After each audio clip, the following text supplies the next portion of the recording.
a band. You hear it?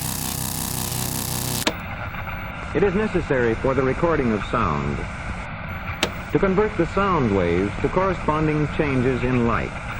The sound waves produced by my voice are transmitted through the air to the microphone, where these sound waves are converted to changes in an electric current. These variations in the electric current are then amplified and used to control the light.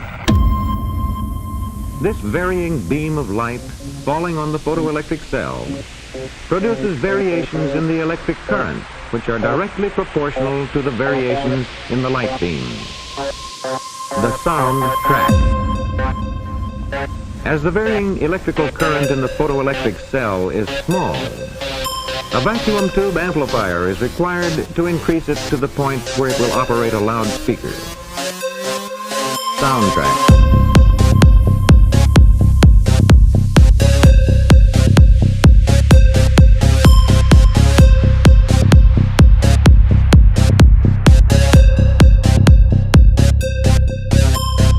Hey everyone, welcome back to the Occult Rejects. Today, St. Patrick's Day, Friday. It's 2 o'clock in the afternoon. Coming at you with the Headless Giant again. I had him on for Decoding the OA series. I highly suggest to go and check out that series. The lives are still up right now on YouTube, and it will actually the series will be starting to drop on everything else this Monday. So if you don't want to go to YouTube, you can definitely keep an ear out for the audio podcast on Monday. But I actually had a really good time and really good chats and some pretty deep stuff with this guest. And he's got plenty of other topics I'd love to hear from him about. So here we have him on instead of for OA. We got him on for Voltaire and political drama. Absolutely. Headless, it's great to be back.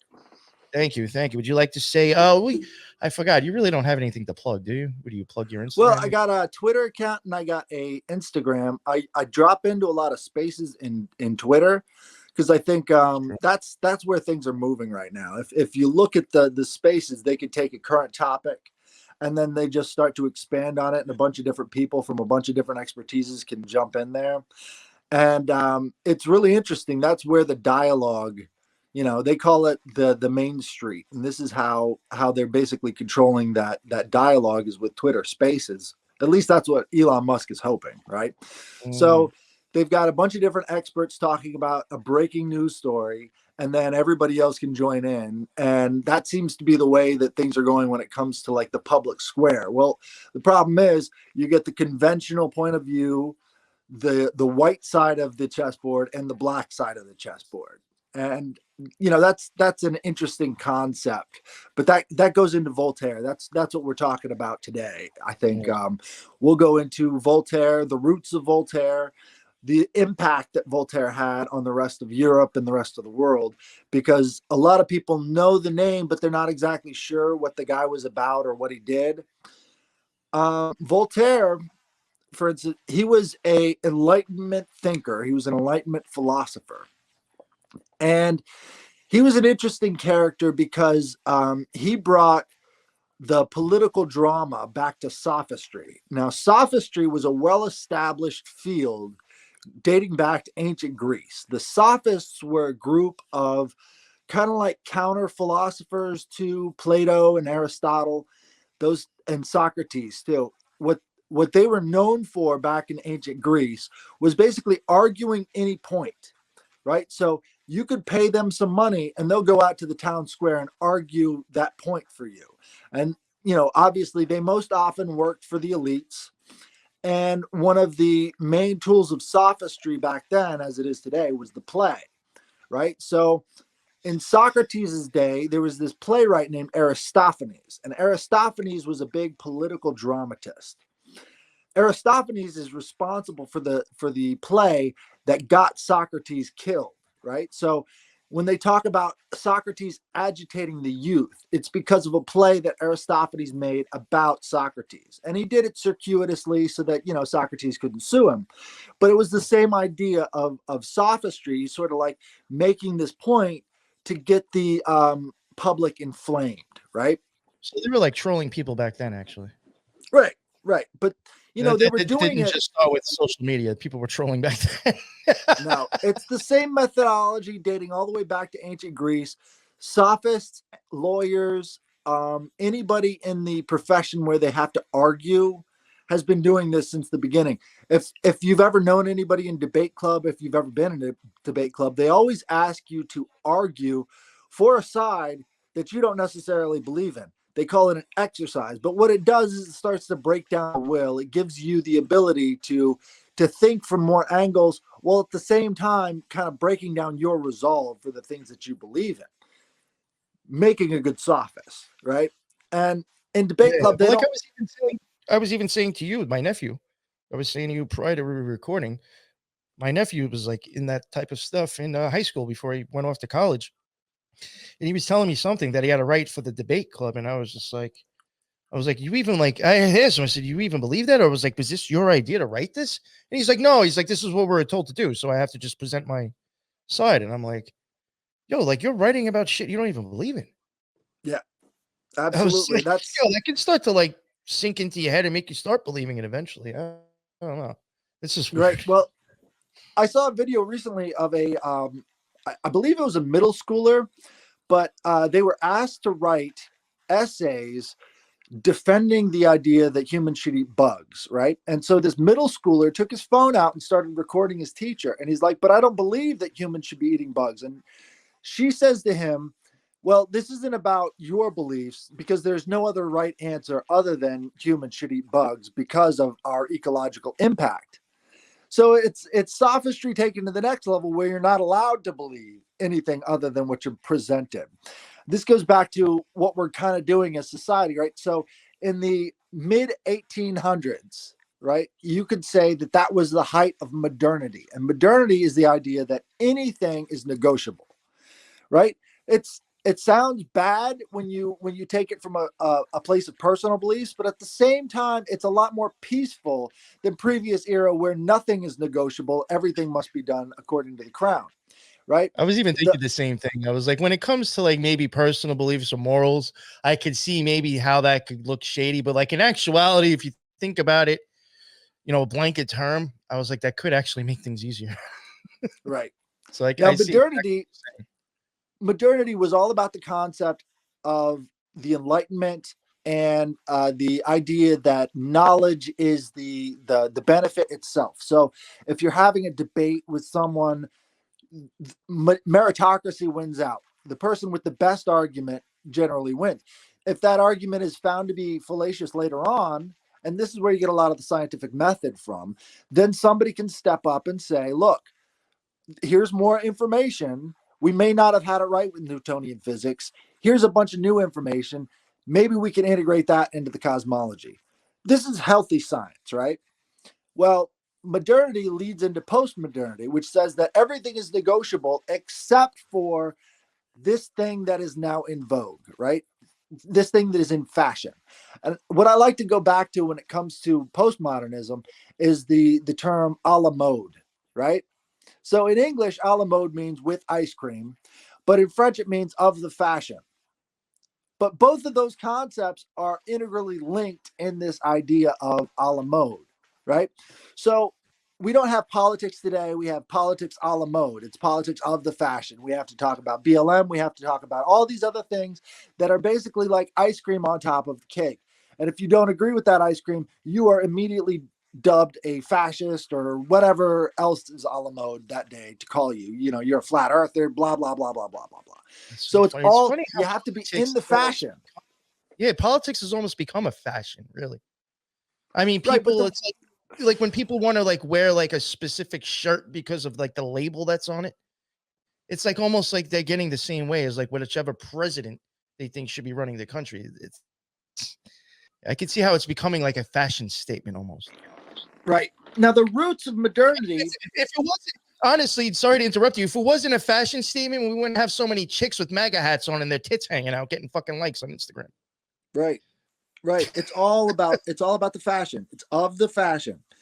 What they try and do is create a situation where you have two distinct groups going at each other, right? Because this is the Hegelian dialectic. You have the white side, the black side, and then when they come together and create the synthesis, you have the new eon, right? This goes back to something in ancient Greece as well.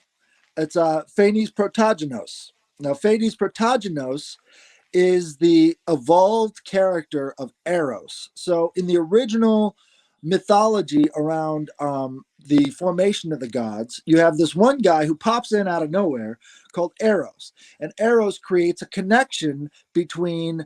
Pops out of thin air. Yeah, pops out of thin air, right? Eros. Now this guy, he pops out of thin air and he comes between Uranus and Gaia. Again, it goes back to this ritual we were talking about with the balls in the sky, right? So he comes out of the nowhere and says to them, no, you guys are going to copulate. You guys are going to create. And I'm going to provide the connection between you that is going to cause you to want to create. And Eros means love in Greek. They have 7 other words for love, right? And Eros is one of those loves, which would be like sexual love. This is very, very much a constant in all occultism. They always talk about this concept of love over and over again in these different ways. Well, now that comes right? Well, the Lima, obviously. Yeah. Or right? Love under will. Yeah. So it's very interesting. Right. So in the late Greek period, the Eleusinian mysteries, right? These are the progenitors of the Templars, progenitors of the Masons. Eleusinian mysteries is like a play that people participate in that is called a ritual of initiation, right?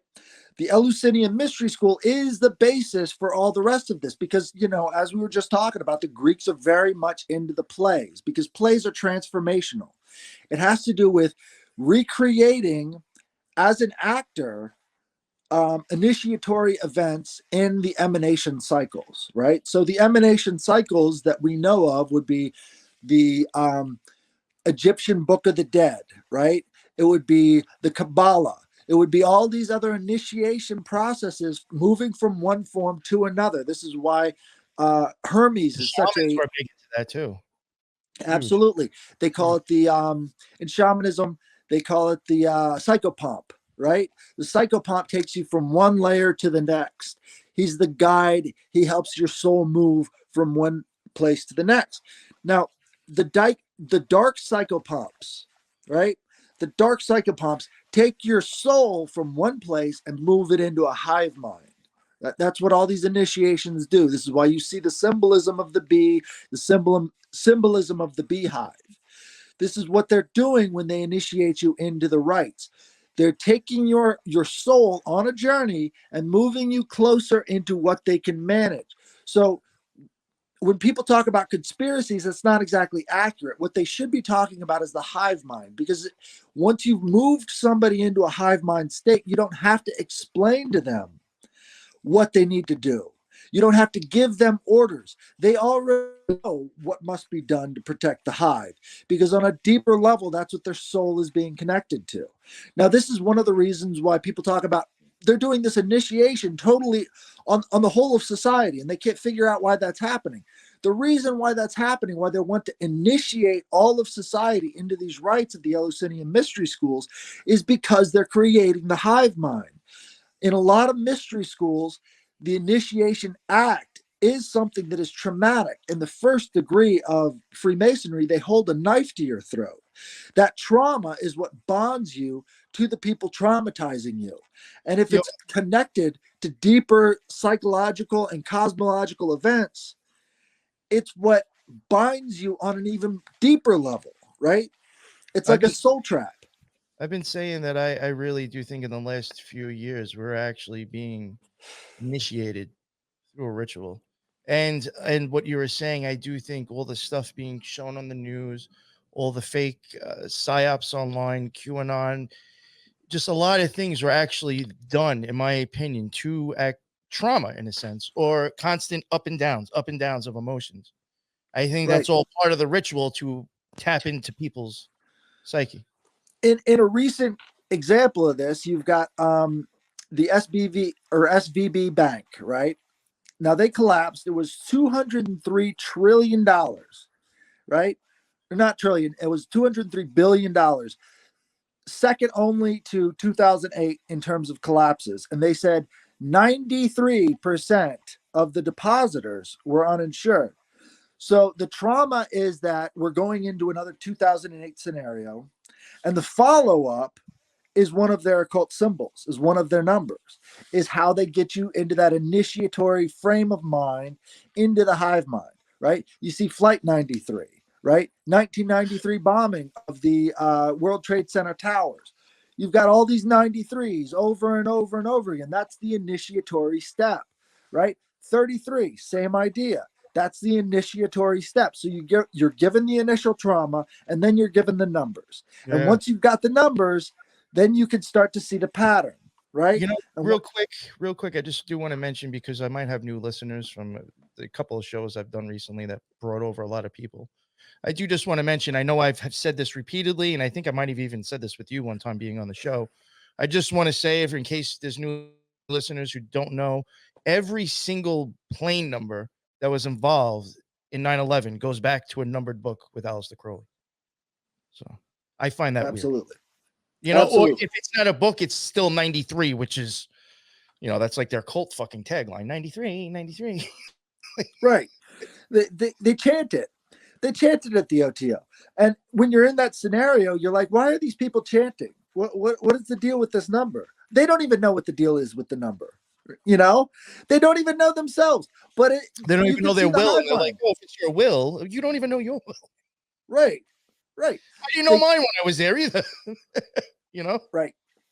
Your will is something that can only be found through experience, right? You have to experience certain things to know what you're actually looking for in life.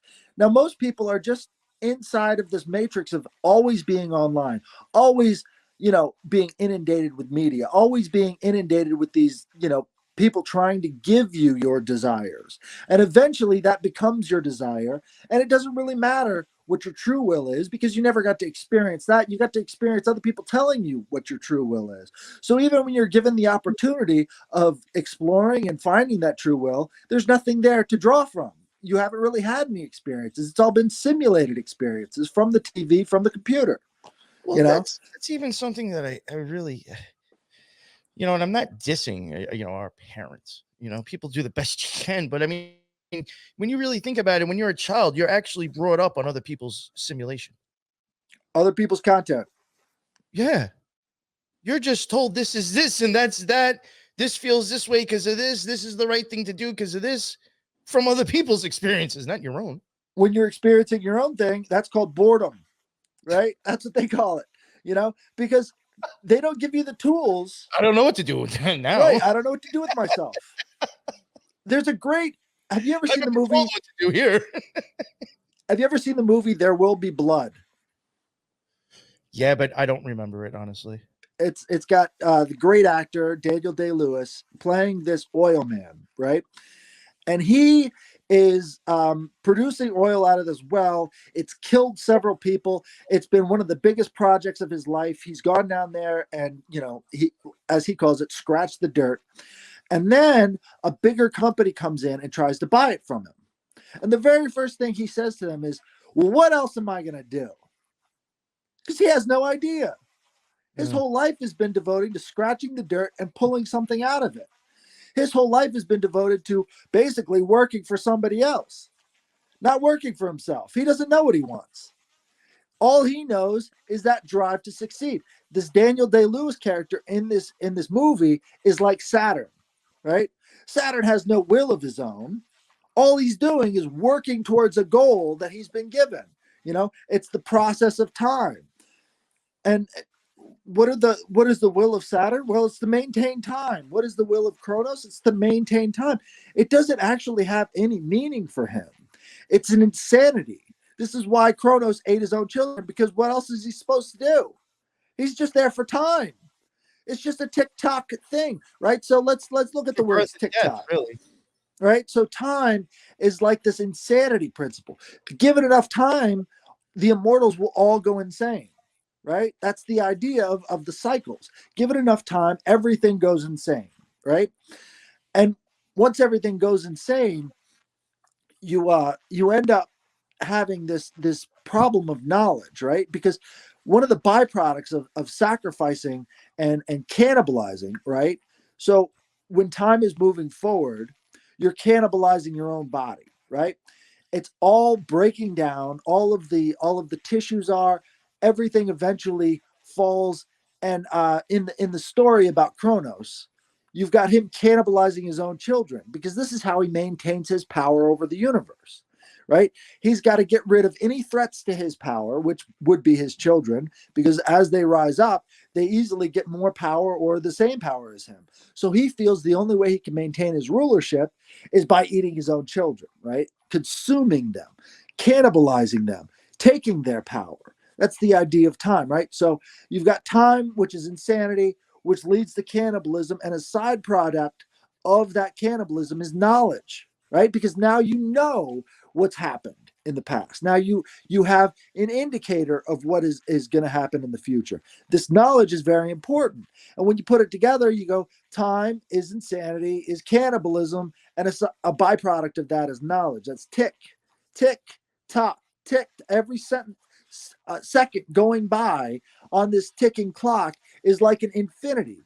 I don't know if you've ever looked up Zeno's paradox, but it's very interesting. Zeno's paradox kind of implies that if you fire an arrow, it's going to travel half the distance to the target, and then another half, and then another half, and then another half. And if everything can be broken down into halves, how could you ever actually move from one place to the other? And as you know, time is very much connected to the idea of space, right? So space and time are linked. Einstein talks about it as like we're moving through space-time, and space-time is relative. So if you're moving faster on something, time is moving slower for you, almost paradoxically, right? So you've got what he called the constant, which was the speed of light, right? Which is this constant in all frames of speed, right? So if you're traveling very, very close to the speed of light is going to remain constant. But everything else is going to be moving a lot. Everything else is going to be moving a lot faster than you are in terms of time. So if you're going to go all the way around the solar system and come back, you're going to be younger than the people who stayed in that one spot. It's all sort of a paradox, but it has to do with the Zeno thing. You know what I heard? I know a lot of people don't care for the guy, but Tyson, whatever his name is, Neil Tyson, whatever. I did hear him say one time, I was like, yo, that's pretty impressive. I think him and somebody were talking about the idea of being in a matrix. And he says, maybe the reason we can't go faster than the speed of light is because then the program hasn't programmed what's beyond there, because it can't go faster than the speed of light. Right. And I was like, yo, what the fuck? That's kind of bugged out to think about. He's a huge proponent of the idea that we live in a simulation, right? But I think that's purely because of the fact that going any more religious than that would cause his head to explode. You know, You can't have a God because gods have never been properly defined. And when you properly define a God to a scientific person, you know, they don't want to hear it, because that implies that science itself would be this kind of God, right? And me and a friend of mine had this joke. Who is the goddess of the atheists? That would be Scientia. And Scientia is the goddess of the atheists, and you worship her by denying her existence, right? So this is what the atheists are always constantly doing, is they're denying the existence of gods, and in doing so, they're strengthening their own goddess of Scientia, right? Because that's their field, or that's their circle of influence, is the idea of we're eliminating these gods, which gives us sort of power and control over the rest of the earth, which is another circle of influence. And if you've got a proper definition, what's that? That sounds like Love and Thunder. Yeah, a little the Marvel bit. movie Love and Thunder, because wasn't that like the guy was rising up against the gods? Right. Yeah. I mean, you know what's crazy? In my opinion, in that movie, that guy, all he was doing was trying to meet his holy guardian angel. And the devices actually just didn't want him to do that. I actually think, as crazy as it sounds, in that movie, the bad guy was actually the good guy. As fucked up as that is. That guy was just trying to meet his holy guardian angel. That's exactly what they were showing you at the end. Right. And the thing is trying to stop him from making it that far. So the children were just the children from Tiferet. The children, a child is the symbol for Tiferet, which is right below Kether on the Tree of Life. That's why he was moving up with the children. He was at Kether, heading up. He was at Tiferet, heading for Kether. And then you had the fucking Thor and his girl and everybody else trying to stop him. The blue and red spheres, in my opinion. Right. This brings up, I think, the ultimate two pillars, right? The ultimate two pillars would be the concept of the ego or illusion and being genuine, right? And when you're being genuine, when you're being realistic, when you're being in the idea that maybe everything I believe might be an illusion, when you're in that point, then you could see where the illusions begin and where they end. Unfortunately, getting to a place of genuine introspection is not something you're capable of doing while you're living in a matrix and believing that matrix is real. You know, so that's why I think it's the ultimate dichotomy right there is genuineness. It's going to replace God. Right. This is the other illusion, right? And all these illusions spring out of the ego. You know, that's really what we need to remember is, you know, all of the stories, all of the illusions, everything we're being told, it springs out of another person's ego. And what that ego always seeks to do is become a god. Right? It really does. This is how it defends itself. But if you're being genuine, you have to see that ego can never become a god. That ego can never have an immortal sphere of influence. Right? Which brings us up to Voltaire again, right? Because Voltaire was very ego driven. This guy is the embodiment of the ego. And what he thought was that human individuals should be allowed to progress as far as they possibly can. This is the Enlightenment philosophy. And that enlightenment is attained through greater degrees of knowledge for the individual. This is something that was turned on its head with the Illuminati. They sort of believe that, well, this is what they say, but you're granted degrees of illumination through the organization, through the institution. And that's how you attain enlightenment. The Enlightenment philosophers believe something different, right? And so the Enlightenment philosophers like Descartes and Voltaire, they believe that all comes through the individual, which in some ways is true, but at the same time, they're all saying it comes through the ego.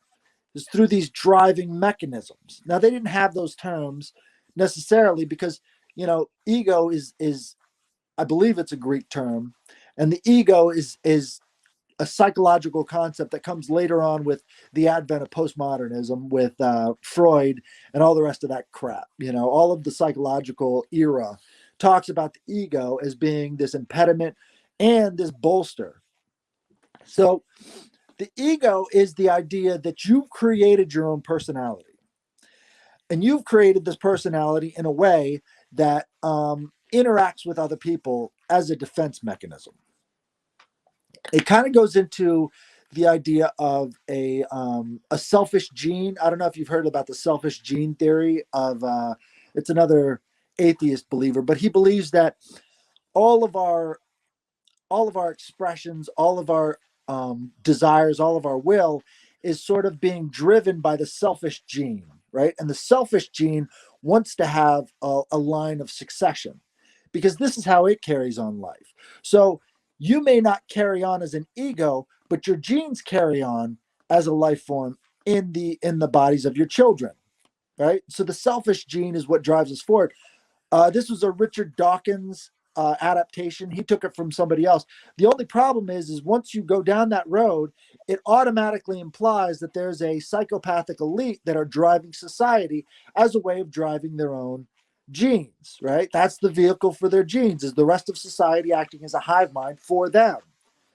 So it incorporates game theory, but since Dawkins is such an atheist and he knows which side of the which side of his bread is getting buttered, he kind of dropped that whole selfish gene theory. You bring it up with him today, Richard Dawkins, he's not going to talk about it. he's kind of put that on the shelf because he realized the implication there is that a psychopathic elite is always going to be using their genes to dominate everybody else. Not something that the atheists really believe in. That's verboten for them to even talk about, right? You're not allowed to say that there's a controlling force and they operate from the shadows. Anyways, going back to Voltaire, now this guy had an ego a mile long, a mile high. What he would do to spread his ideas was a form of political dramatization. And the way he would do that is he figured, look, I've got the best ideas, but people need to access those ideas in things that they can understand. He was a playwright himself, right? So he's following the same tradition as the Greeks, using political plays to get the message across.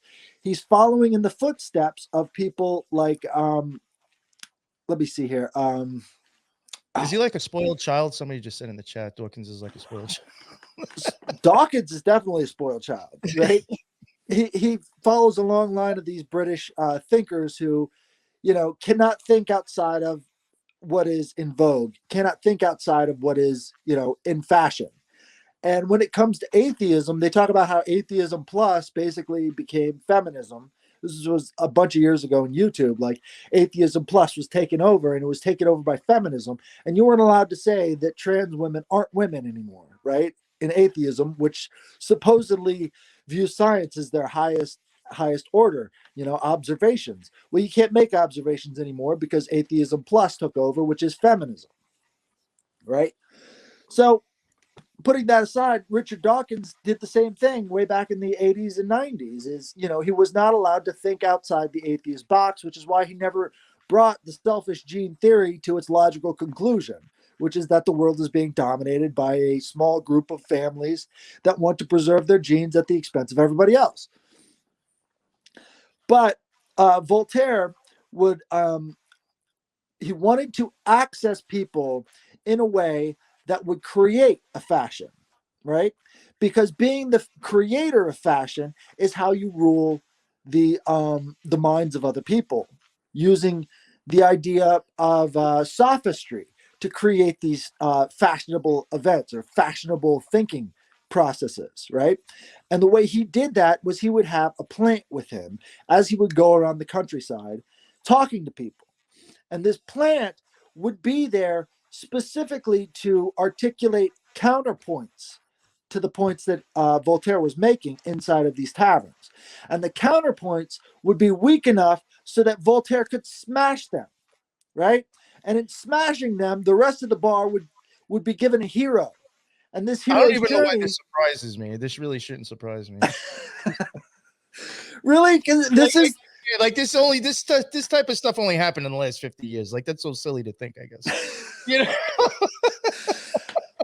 Again, it goes back to ancient Greece as well. The playwrights would be driving the political discourse.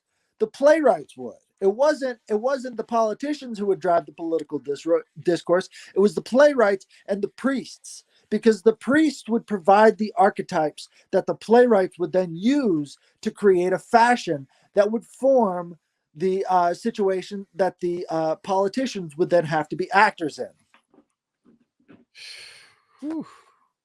Right? That's what politics is. And You know what I like about, I just want to quote my boy Sean McCann real quick. And I think he kind of nailed it with this too. He says, politics are for people that were too ugly to get into Hollywood. Absolutely. That sounds about right. They're all just actors, right? But they're actors in a certain set of circumstances. And those circumstances are given to them by other institutions. And so when people talk about the state being a problem, what they're not doing is they're not looking at the institutions that form the state and the institutionalism. Institutionalism is a really fun word to pull out, because if you look up the definition, they had to actually change the definition, right? Because they're such secularists, they had to change the definition. If you look up the definition of the word institutionalist, it is a person who will put the interests of the institution above all other costs. That makes sense. And the way they had to change that definition is to put in parentheses particularly in the church, right? Because if you take that out, you understand that every institution in government is run on an institutionalism basis. You are supposed to put the institution above all other costs, including your own life. Including your own life. You're supposed to put that institution above all those other costs. That's what institutionalism. But you see, they had to put that in the church, in parentheses, in that definition, so that you would know, no, this doesn't have to do with government, particularly in the church. Give me a break. You know what Donnie Darko just mentioned, and it's kind of a good point. I mean, cross-dressing, they're pushing that, and that's a form of fashion. It is a form of fashion. It's like it is a form of fashion. Again, this has to do with form and formlessness, right? So to provide a fashion, you have to provide a form. That's taken from formlessness. Now, if you're having a communication with formlessness, if you're having a communication with nature, if you're having a communication with this water language, you're going to have a more accurate view of the fashion that's going to help you. If you're not being genuine and you're just following the dictates of other men, this fashion statement is going to be used to serve other people's purposes. Now, a couple of years ago, they had this, it was a branding company that came out with the idea that chaos magic was going to be the new branding thing. And this was right before 2016, a meme magic, right? So you had this company that was all about branding, putting out the signal that chaos magic and meme magic was going to be, and memes come from Richard Dawkins as well. He's the guy who invented that term, right? So you've got memes, you've got the selfish gene theory, and then you've got meme magic with Keck and all the rest of these, QAnon folks, right? It's all a direct line. If you follow the direct line back far enough, talismans with that crap. That's all that is. Right. If you follow the direct line back far enough, you find out that it's the same groups of people involved in it. The white squares and the black squares are all in the temple, right? It's all in the temple. Those are what you're allowed to believe. It's not outside of the temple. It's inside the temple. So if you think you're on the light side of history, if you've ever said the right side of history, you're probably in that temple. You're probably being used, right? Well, I mean, look at a judge. It wears white and black, right? Right. And it's deciding the laws. Right. And in the Masonic temple, they've always got the white squares and the black square. You look inside the bathrooms, it's always about the white squares and the black squares. And the person who moves through every room inside of these temples is called the janitor, right? Which comes from Janus, the keeper of the keys, the guy who opens the portals between these rooms. And if you go back to the Roman era, the idea of Janus, he came before all the other gods. They did their invocations to Janus before they did their invocations to Jupiter. They did their invocations to Janus before they ever asked for anything, because he was the guy who opened the door for them. He was their janitor. Yeah, I don't think a lot of people actually realize, like, in my opinion, I'm agreeing with you, and I'm sure if Jonah's still even listening, Janus, I think, is, people sleep on, I think, on how important of a deity that is. I would actually say, I mean, it's very close to being close to God at that point with that deity. If you're going up in like archetypes and, whatever, but I do think his symbolism is actually in our faces a whole lot more than we would ever realize. The double-headed eagle, right? That's a big Freemason / Rosicrucian symbol, the double-headed anything, right? Because if you can exist in the space between those heads, you are never seen. That's the point of it. If you can exist in the spaces between, if you're the one opening the doors to these other experiences for other people, and you've described and you've defined those experiences for other people, there's no way out of the temple. It is a labyrinth, right? And the only way out of the labyrinth, as I've talked about before with Theseus, the only way out of the labyrinth is to follow the string back to the place you got in. There is no exit.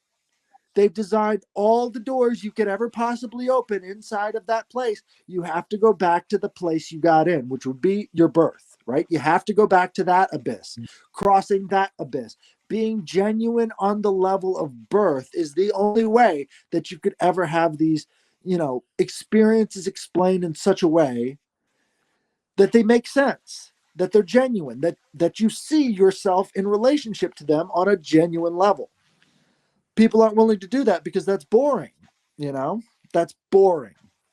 You can't get to that point on your own. You're given that point by all these basically magicians. They're creating illusions that you have to exist in. And this is something that playwrights and entertainers and poets, they all understood this. You've got to create a compelling experience that is a simulation of the genuineness that you can feel when you push your ego out of the way. That's what their point is. This is what entertainment consists of. Creating a multifaceted, genuine experience, or creating something that mimics a multifaceted, genuine experience. What's real interesting is that after the Chakra series, which that's going to be like a month in itself, probably like within 5 or 6 weeks from now, I should be dropping a show that kind of, I will actually be showing how I even think that Janus symbolism, believe it or not, is actually stuff with inside your eyeballs. Believe it. It's going to sound crazy. Left side of the brain, right side of the brain. But since you're talking about we got poles and rods and all sorts of shit, rods and cones in our eyes. It's all about polarity. He's got keys and a rod in his eye. The king has always got a rod and a fucking cup in his hand. That's the poles and rods in your eyes, I think. Right. But so there's certain things that I will eventually show that I even do believe Janus is even symbolized in our fucking eyeballs. Yeah, Janus could be a magnet. If you think about it, Janus could be a magnet. You've got the North Pole and the South Pole, right? These are just charges. This is why he was so important to the Romans. He was more important than anybody else in the Roman pantheon because they would always go to him to open up the gateways to any other energy that they wanted to access, right? And that's something the Greeks didn't have that, right? Sort of the closest thing would be, again, Phanes Protogenus. And Phanes was the idea of attractions, right? So Phanes took the place of Eros in the later Greek period, and it was done by the Orphic tradition. Now, the Orphic tradition was sort of a competitor to the Apollic tradition or the Pythias, right? So the people who basically formulated and came out with Greek mythology was the oracle at Delphi, and everybody went to the oracle at Delphi, and the Delphic oracles were manned by the Pythia, which was the priestess up on this platform, and the priestess would be inhaling all of these fumes from this volcanic vent, and then she would be speaking nonsense, and then the priest would translate that nonsense into your oracle. Basically, this is how they accessed the water language of nature, is by engaging with this place, with this time, because Apollo killed this python at this place in this mountain, right? And the python constantly spewed vapors from the earth, which gave the people what Apollo wanted them to know from the gods, right? Now, this was the Delphic temple, and all of this came through the omphalos, right? The omphalos was the stone beneath the Pythia, and that was supposedly the stone that Thea gave to Kronos when he wanted to eat Zeus, right? So he didn't eat Zeus, he ate this stone. And this stone is one of the first things he vomited out, and then it became the omphalos at the oracle at Delphi, which is how the gods spoke to them, right? So you're seeing how it's directly related to nature. And the stone represented the space between the sky and the earth, right? It's the space in the middle of everything. Now, if you look at humans, we exist in the middle of all scales, right? So on the quantum scale, it's the exact opposite from the most massive scale, like the weight of the universe. And we're right in the middle between the quantum scale and the maximum weight of the universe. We're right dead smack dab in the middle of that scale. That's very interesting to note because you look at where we exist as a species, it's like the highest side of hell and the lowest side of heaven. But that's just another way of saying the same thing. We exist in the middle of all scales. This is important for when it comes to divination, because you absorb all of the information from the higher side and all of the information from the lower side if you just open yourself up to it, right? Goes back to sort of like AI and the Ouija board. These things are giving us messages from these other scales of existence, these other dimensions of existence. I don't know if you know this or not, but if you're an 8-foot tall person, it's like living in an alternate dimension, right? You're in a dimension of midgets. You see what I'm saying? Like, the idea of dimensionality has everything to do with scale. If you're an extremely short person, it's like living in an alternate dimension. You can never embody what it's like to be in that situation other than going through, being a child and growing up. But eventually you grow up. If you're in that dimension, it's like a whole different frame of reference. Well, it's like that with every single person on the planet. Everybody's sort of living in their own dimension, right? And the way to connect the dots between these different dimensions is to have a compelling, seemingly genuine, or a copy of a genuine thing. This is why the gods are so important. Copy. I like that. A copy of the genuine thing. Right. Well, that's everybody's trying to copy that genuine thing. You look online, all these people are just trying to copy that genuine thing so that it can reach and connect other people on an instantaneous level. Right. Well, that's what I was even saying to you earlier. I was like, I feel like it's coming down to the point to where it's whatever you've experienced and know versus what you've been shown to believe. It's almost getting down to the point to where it's like you almost can't trust anything unless you've actually experienced yourself, in my opinion. Right. Well, there's this guy. The whole problem in itself, believing everything, all these graven images constantly shown to us. Yeah, that's a problem. Is believing it. Graven images. That's a very interesting fact, right? So who does that go back to? That goes back to Abraham. And Abraham was the one who basically, he was an anti-fetish fetishist because, another name for an idol is a fetish, right? And he was so against idols. He would go around smashing these things. Anywhere he would go, he sees an idol, he fucking smashes it. He hates them. He hates them with a burning passion. This is why he's called the High Father of Darkness, is because he wanted people not to be in the material world. He wanted them to exist on a separate level, having direct communication with the gods. And he would say it over and over again, you don't need these idols. You need to get rid of these idols. These idols are wrong because it breaks the loop between you and the infinite. It breaks that loop and it causes you to create a self-licking ice cream cone of you and your idol, right? That idol no longer represents the sphere of influence it's supposed to represent. Now it just represents your ego. You've made yourself into that god by making that god, that graven images. Graven just means carved. What images are we looking at that is not carved for us to see? It goes back to the idea of Plato's cave too, right? These images are cast on the walls for us to see it specifically. It goes back to UFOs, strangely enough. UFOs would not have lights on them if they did not want to be seen. Why do they have lights on them? Why are they blinking at you? They want to be seen. You know what somebody had said? And I was like, this is a really good point. Somebody was like, you mean to tell me if they have the capability of traveling here, they can't watch and observe us without being seen? They have to get that close? Come the fuck on. They want to be seen. Crazy stuff. So if they want to be seen, why? It's because they want to have some form of control over you. Anything that wants to be seen has an influence on you. Any image that is shown to you is supposed to be done in a way to influence you. The only way you can know to be free of these things is to get outside the world of man, right?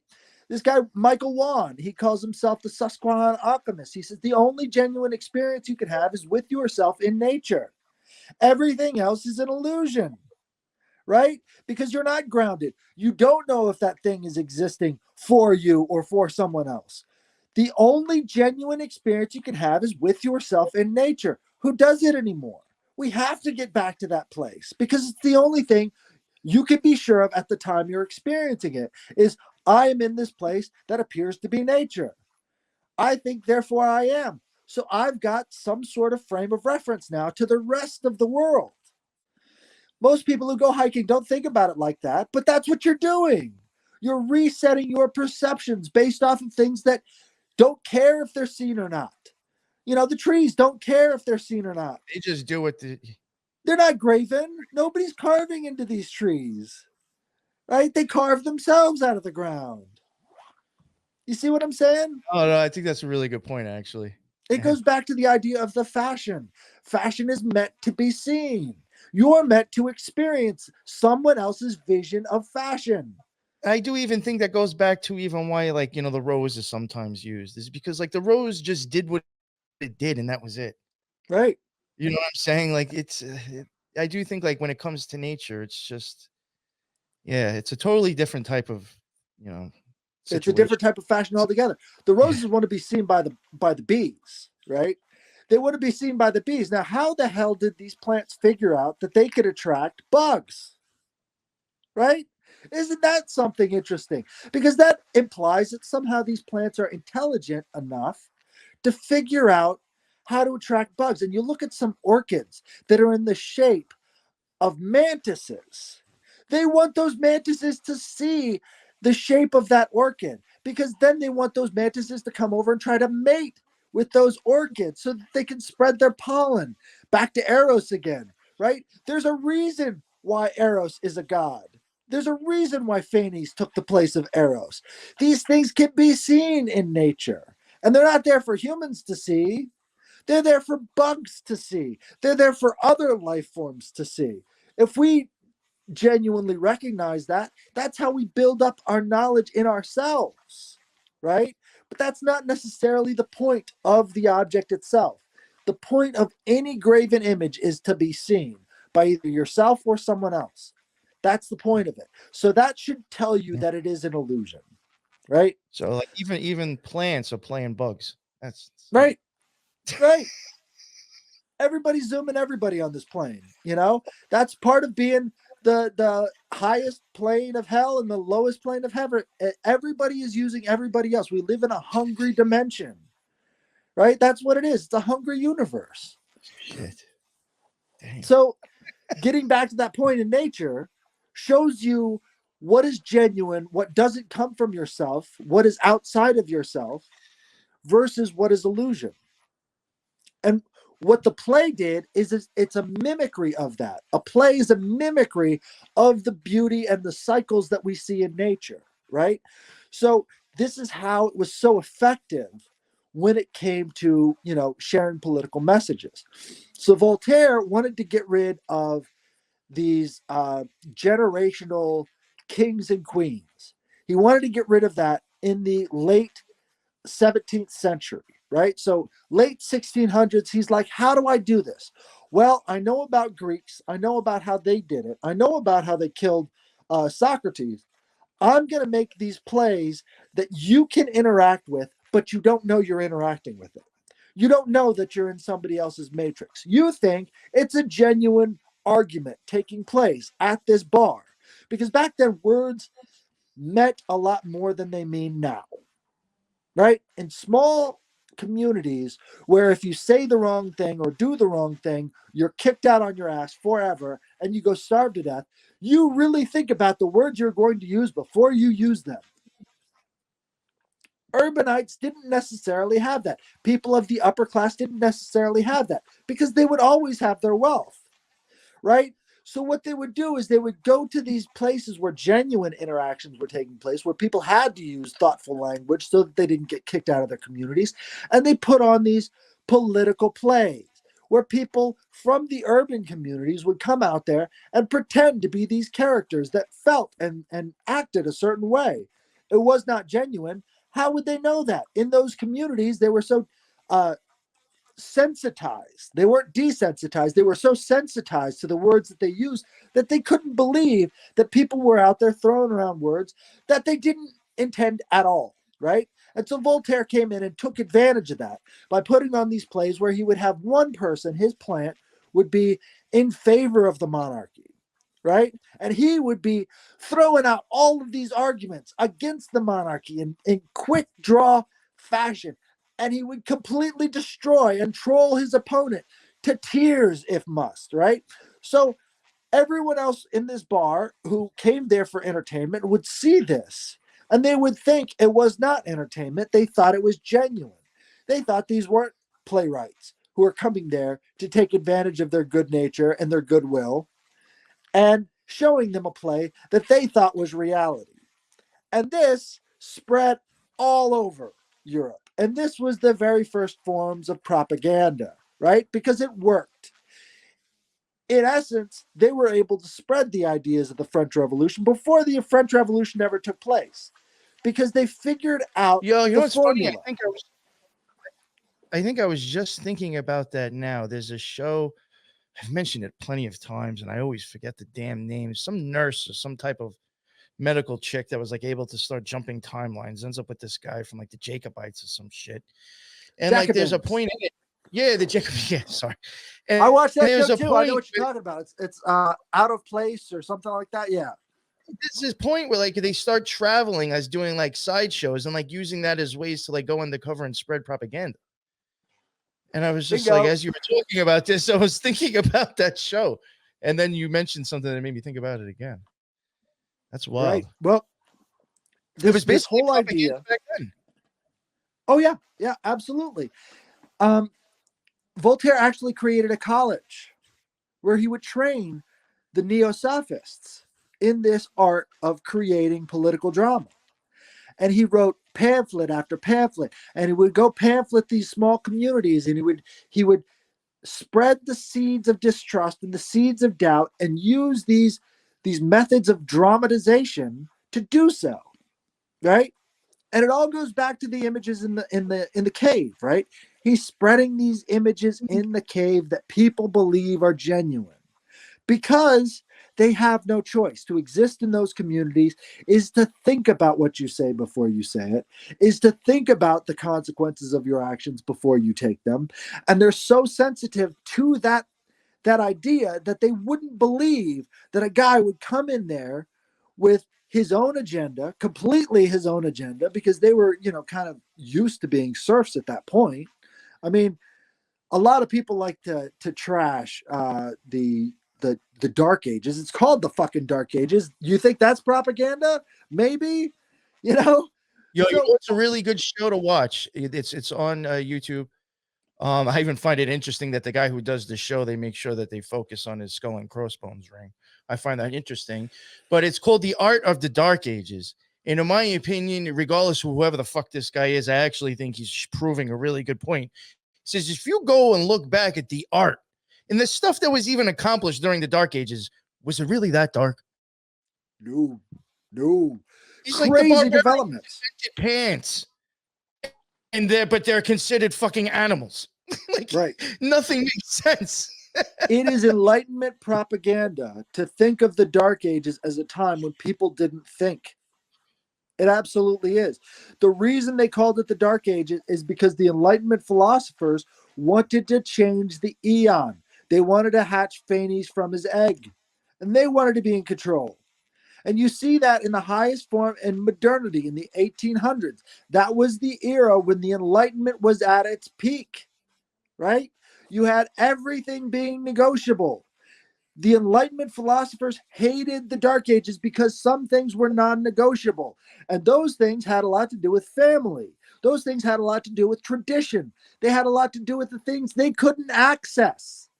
And they hated that. Because if those things are non-negotiable, how are they going to have absolute control? How is it? So they called them the Dark Ages, and we must get out of the Dark Ages, and we must change the fashion of the era. We must scoop on more ice cream and feed you more a la mode. And guess what ended up happening with that a la mode? That a la mode was the thing that could never be questioned. The trans agenda can never be questioned. You're a bigot. The magic isn't working anymore. They've got to come up with a new way to change the eon. So many conservatives want to go back to the era of the 1800s, of this massive development, but they don't see how the 1800s actually gave the postmodern era the seeds it needed to grow. They don't want to think about that. Christianity doesn't want to think about how it was the world's first globalist religion. They don't want to think about that. We just don't want to. You know, Christianity doesn't want to think about the consequences of, chopping off the ends of their babies' penises. Maybe they're the number one feminizing influence in society, right? And you look at people like Oprah and these other ones who spread baby circumcision on their faces, and you wonder how we got there. Well, I'll tell you what, it might have a lot to do with the world's first globalist religion. But they don't want to think about that. No, we got to go back to tradition. Tradition. That's the new a la mode. Tradition is the new a la mode, right? But it never was. The 1950s was a time of massive mind control. That's why the conservatives want to go back there, is because they want to have control over the hive mind, not because they thought it was a better time period. They just want to have control. That's what it's all about for these sophists. If they can't influence you, they are upset. We see that today in every aspect of media. If they can't influence you, they get very upset. It's a child throwing a tantrum. If I can't have my ice cream, I will scream at you. But nobody thinks about it like that. Very well said. They don't. And how could they? They're too deep in the matrix. So I want to go into what I think is going to be the new EM. Real quick, and then I'll let you go. I'll let you get into it. Something I did want to say, and I've got this from David Icke, so I'm not going to take credit for this because I have said it before, but it is something that I do think he was kind of spot on with. With all these like different labels and stuff, it's like you're just putting horse blinders on and looking at the smallest idea of what you really are. Right. That's what I think like the biggest problem with all that crap is too. Is because that you're focused on one little issue running your life, one little thing about you, Right. Well, this kind of goes back to Adam and Eve, right? What did God task Adam with? You're to name all of the animals. You're to name all of the stuff in the world. Well, what does that lead to? What does labeling lead to? Right? It leads to this idea of being able to control people with that label. It also creates separation. Right. And so he was given this task while he was in the Garden of Eden, while he was with God, right? With God is how we determine those labels. With God is how we determine what those things should be called, right? With God. What happens if you're away from God? You're making those labels. You could see why a guy like Abraham would be kind of upset at that, right? These graven images are labels. When you're carving a label into someone, guess what you're doing? You're creating that graven image, right? It all goes back to this idea of human action, human interaction with the natural world. We create these labels. These labels are not connected to a deeper form. Everything has a deeper form. Everything does. Everything does. That's very important to consider, because if you have no access to that deeper form, you're fooling yourself. You're looking at the cave. You're looking at the shadows on the wall. You're fooling yourself into thinking that thing has no life of its own. But it really does. Everything has a life of its own. And we need to start considering that in how we make our decisions. Everything has a life of its own. Maybe we should respect that God within it as we respect the God within ourselves. And unless we're at that point, we never respect God. We never respect the creator. We never respect the actual creation that's around us. We're just taking those graven images and carving them into other things. We're just imitating that which is genuine. And I think that has a lot to do with the water language. There's a woman on Instagram. I keep forgetting to look her up, but I know she's a friend of mine, right? What she's doing is she's taking Emoto's work with water, where he was feeling certain things at the water. He would write labels like hate or love on these containers of water and then freezing it. Yes. Yeah. I've seen that when I was like fucking 25. You know what I'm saying? On like YouTube, I was watching shit on that then. Right. Well, obviously the atheists came out in full force and they're like, no, this is all crap. This is crazy. This is crap. I could do this at home, blah, blah, blah. And they just created this flood the zone where they were talking about how Emoto's work is complete crap. We don't want to talk about that. And then this guy came out with this book called The Fourth State of Water, the fourth phase of water, where he's talking about easy zones, right? Now, again, we're all water. So when I say water, I need you to hear you. You are water. I need you to hear this because that's who you are. You are water. You are 70% water. You are 90% by volume molecules of water. That's who you are. You are water. So when I say water, think me. I am water, right? So these things are very important for your existence. Very, very, very important for your existence. If you are influenced by the emotions and actions of other people, and it can change the state of water within your own body, guess what? You are being affected on a deep physiological level by the thoughts and attitudes of the people around you. And maybe you should think about that because it's your fucking life, right? Yo, I often say, like, or I don't think I've really said it this way, but I often think it to myself. All we are is really, I think, like, I'll include both AM and FM receivers. Like, we're literally like something that just really just absorbs waves of things and then react on it and think on it. Yep, absolutely. And like, even the way with then the way you broke down the water language really solidified that idea for me, because it's like you just need a vibration to touch your fucking skull, and it's going to ripple in the water to your brain, probably. Absolutely. It's all about those ripples. Like, we think ripples in the pond. We need to think ripples in ourselves. We are the pond, right? So each one of those ripples, it may not affect you right now, but it's going to affect you eventually, especially if you've got a very, very open mind and no gatekeeper, keeping things intact inside your own mind. Are you filling yourself up with a message that benefits your own body, benefits your own mind? This is why affirmations are so important. You need to have an affirmation that makes you feel better, because if you don't have that, other people's affirmations are going to get into you, and those affirmations aren't a good thing. You know, the most documented medical phenomenon is the idea of the placebo effect. Every study has to have 30% of the positive attributes marked off. 30%. This is almost a third of all of the positive benefits from a pill are immediately marked off because that's considered to be placebo effect. 18 to 30%. That's an immense amount of effect, right? Why aren't we using that? We can use that in our own lives right now, today. We can use that if we find out how to use affirmations. We can use that in our own lives and start to feel better. You know, why don't we? It's right there for us to use. We can use it. Is it boring? Is that boring? Well, sometimes I think a lot of it's some, like, miracle healings. I really do think that's really more maybe the person just believing it's going to work. Right. Because you have your beliefs have power. Your beliefs can change the water in yourself.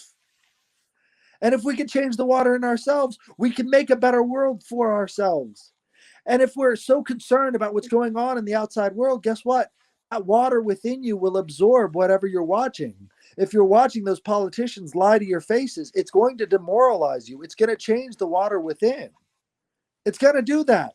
So if you're obsessed with the idea of a conspiracy, you're already part of the hive mind. You're already in the temple. You're on one of those squares. Let's get out of that.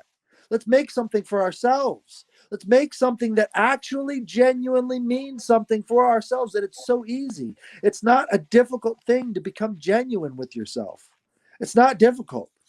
So we're given all of these images, but what it comes down to is our water. What are we going to do with our water? How are we going to take care of our water? And this guy came out with this book called The Fourth Phase of Water. And if you look this up on the NIH website, they talk about the fourth phase of water and how it's been independently verified by all these different institutions. Nobody's ever come up with a way to downplay or destroy the theory. And the theory is that when you put an object into water, an exclusionary zone forms around that object. It's all objects. Some objects have more, some objects have less of an exclusionary zone. It could be because of the electrical potency of that object that you're putting in there. It could be of the molecular composition of the thing that you put in there. But some of the most strongly affecting materials in the easy zone are hydrogels, right?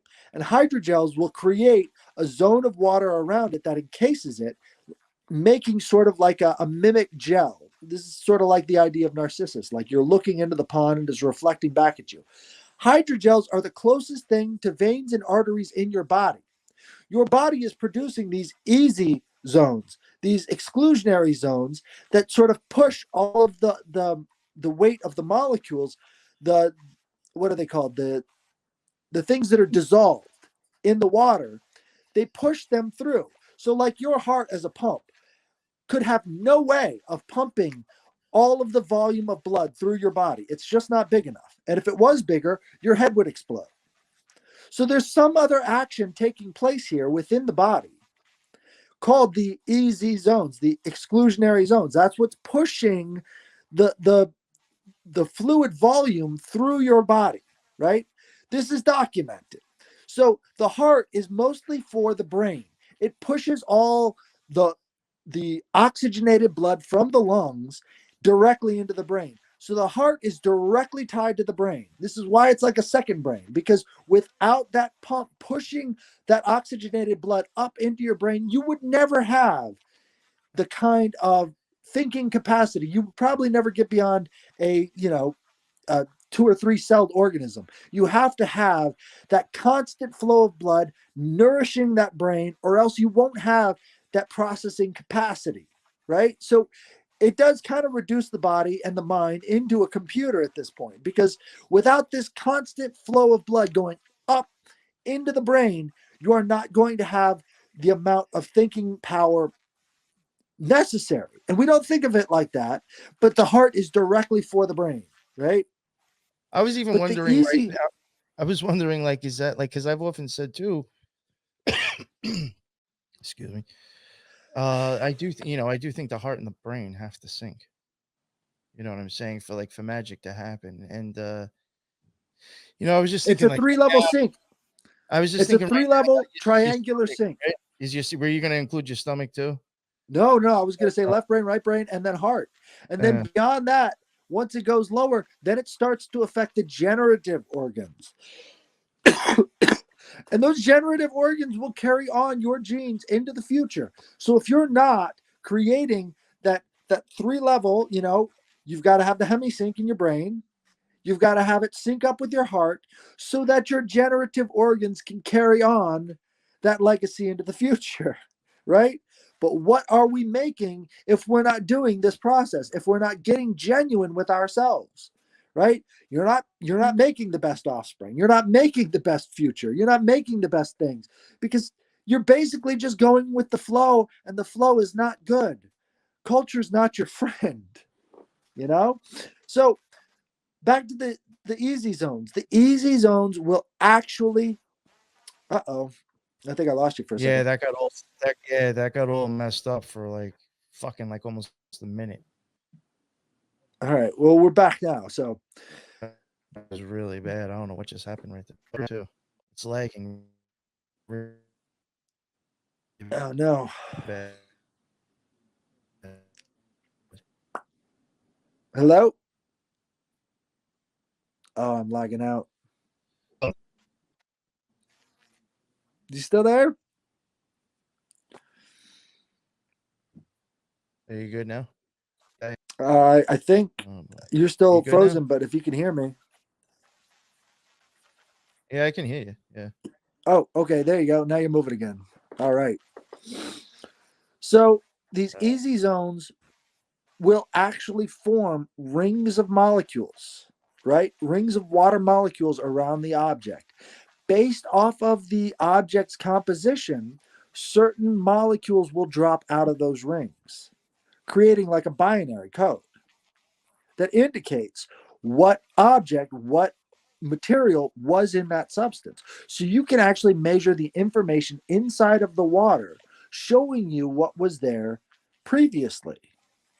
Water has memory.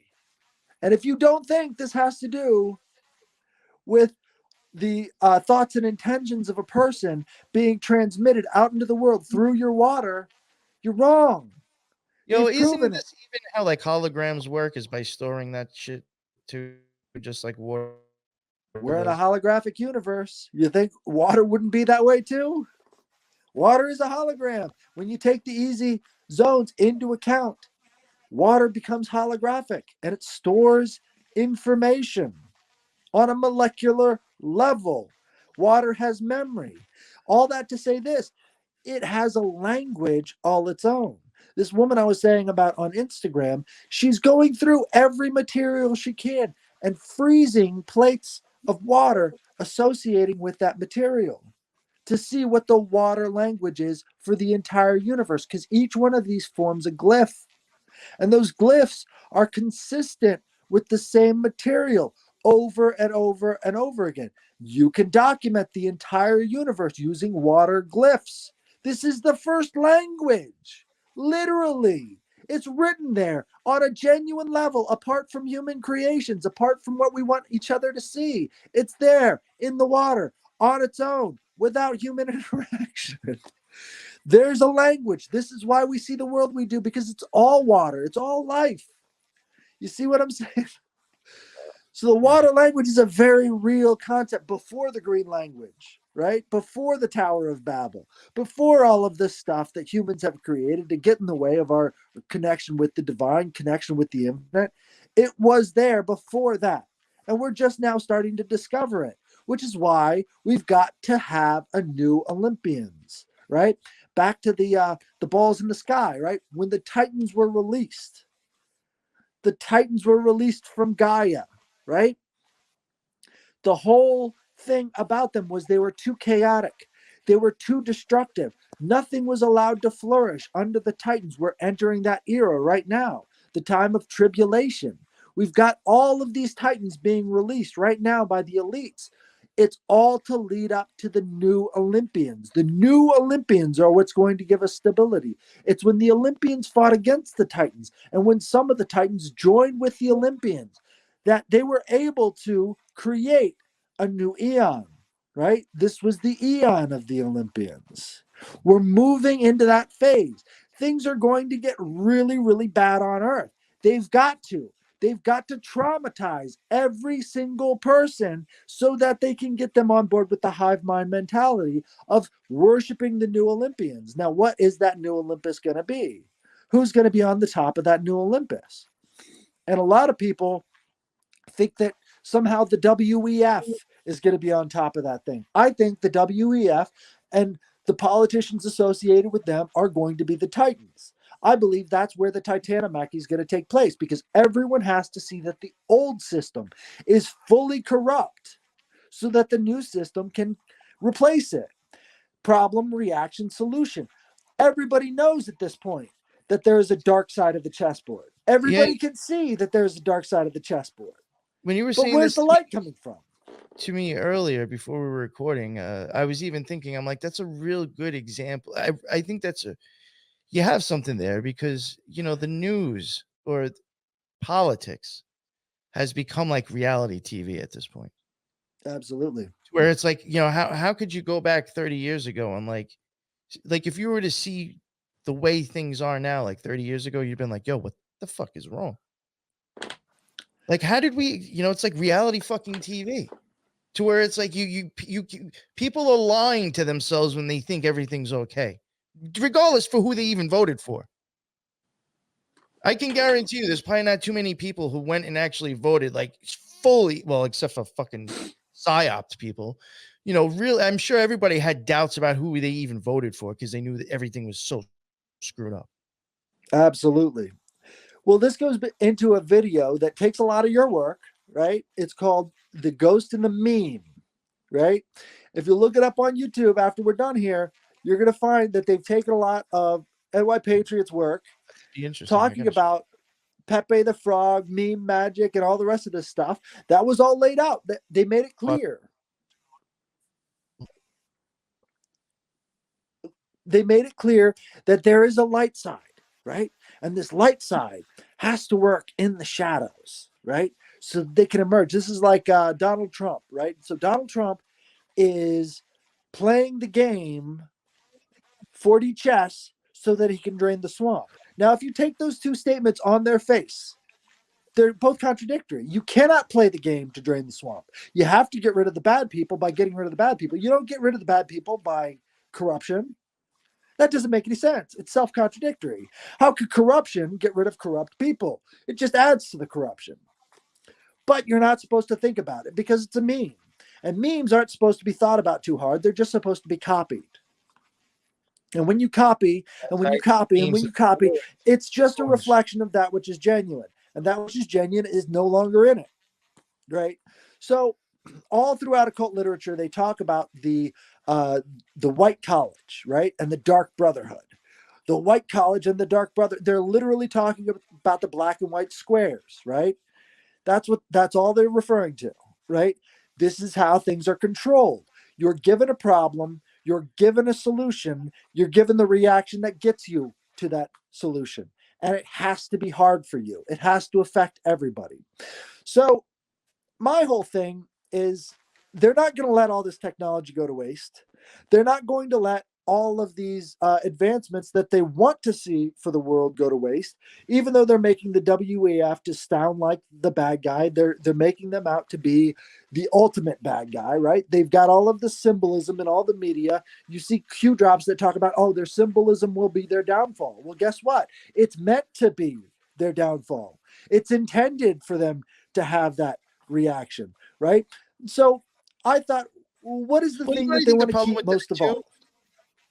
I think a big, huge problem with that whole symbolism will be the downfall thing is that, like, even my opinion, and I'm not trying to sound cocky, most of the people's idea of what the symbolism even means is wrong. So you're not actually learning anything or exposing anything.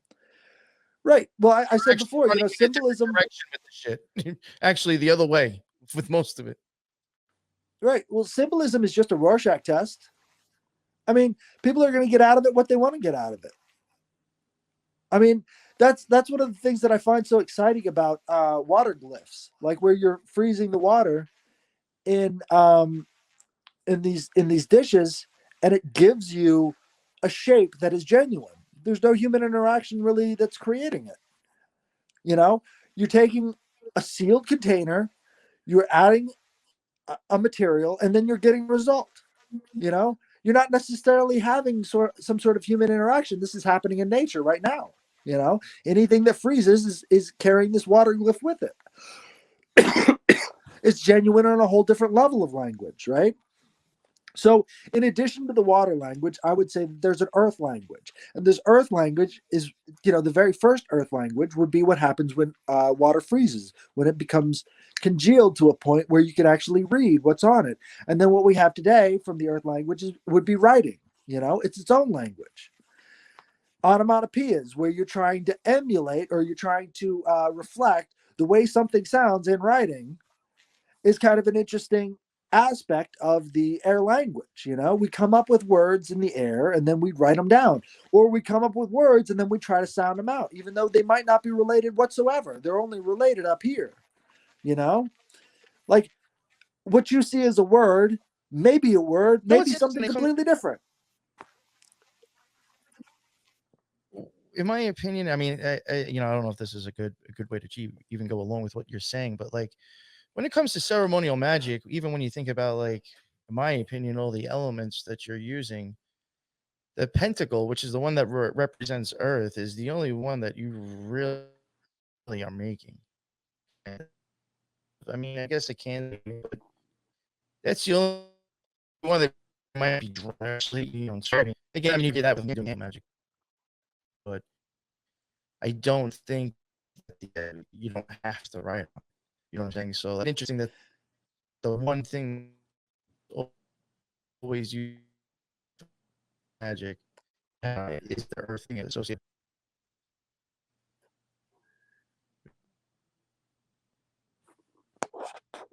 You went out again. Well, I think the whole pentacle thing, the importance of it, the importance of the pentacle is bringing the magic down and solidifying it. You got me? Right? It's solidifying the magic. Yes. And when you're solidifying the magic, it goes back to the idea of the omphalos. It's a way of connecting to it in eternity, past, present, and future. So when you're solidifying that energy from the magical ritual down into the pentacle, that's the information that's carried on into the future through that solidified form. It's no longer just vibrations in the air. It's now slowed into a vibration in matter itself. right? You still there? Oh, yeah, there you go. So yeah, the Sorry. pentacle Yeah. is Yeah. is so supremely important because of it.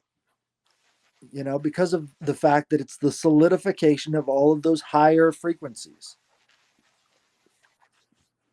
You know what I was just thinking too? It's like if you light a candle, I mean, depending on what shape it's in, but I have seen some candles where they get shorter at the top and wider at the bottom.